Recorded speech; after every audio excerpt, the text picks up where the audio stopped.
Square. We think smarter to simplify your life at work.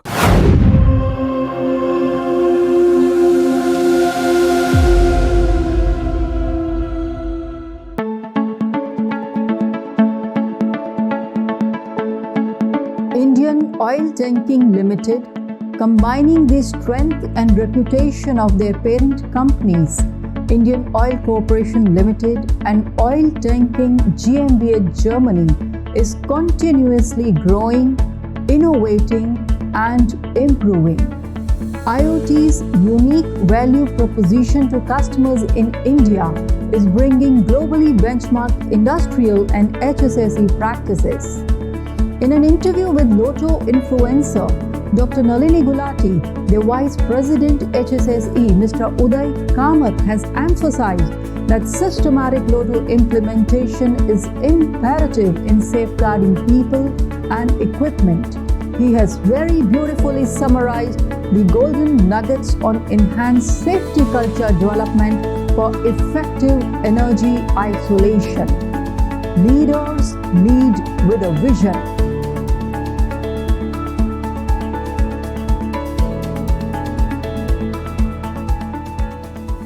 Primarily, if you say any manufacturing process involves a lot of energies, and there is a maintenance program that is required, or a breakdown program if there is a machine breakdown, so you need to work on the equipment, and there is always a human and machine interface. So whenever there is human and machine interface, Lotto plays a very important role in safeguarding the people and also the equipment.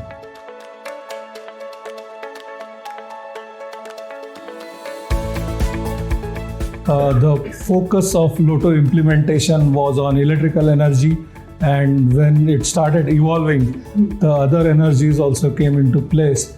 And then a structured approach was adopted by industries in identifying the various energies that are involved in a machinery.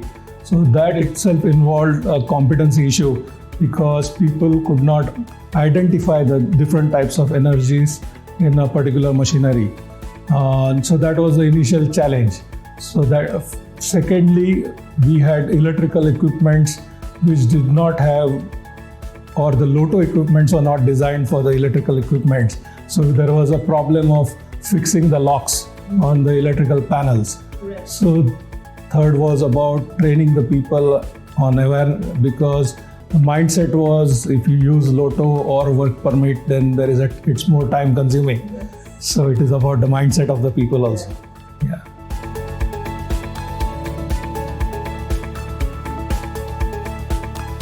If you don't do your program right, if you don't start from the gap evaluation, if you don't have the right equipment, and if you don't have trained manpower, then there is no consistency, and also you have to have an audit process of how the Lotto process is working. So if you don't have all this together, then there is always a challenge of implementing Lotto in the right way.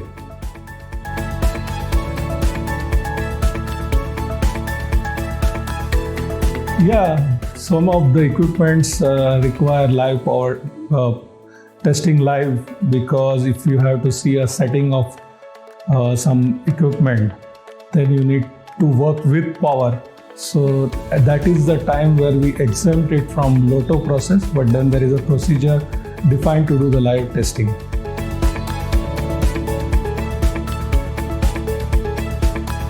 So I have been associated with E-Square for last 20 years, and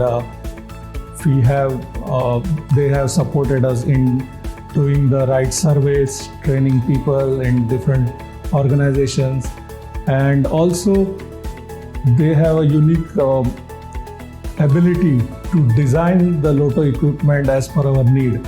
So that I find is very unique about E-Square, and their staff and all have been very supportive and very competent to support the industry.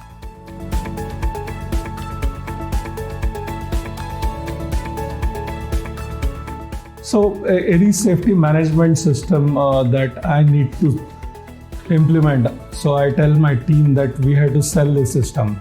So unless there is a buying in for any system, and people believe that it is going to help them improve safety or productivity, it's not going to be really implemented. So making people understand the importance of a LOTO process is the first step, that this is required for them to understand and implement, and it is for their safety. Second is, how do you design the process of implementation? If you have a very complicated process and then it is not going to work, because ultimately they are responsible for the productivity. So you have to make a procedure which is very effective but simple to understand and implement. Then you have to have the infrastructure, the LOTO boxes, the LOTO equipment, which are robust. If you have a lock which does not open, if the key gets spoiled, or if it does not open, again you are hindering the quality of work or the time taken for that shutdown. So the quality of equipment also plays a major role, and the competency of the supervision and how do you review the process. So that is one part of it.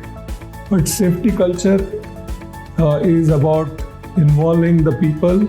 It's about bottom-up communication, top-down communication, which is very seamless, and having one focus that productivity is important but safety is the priority.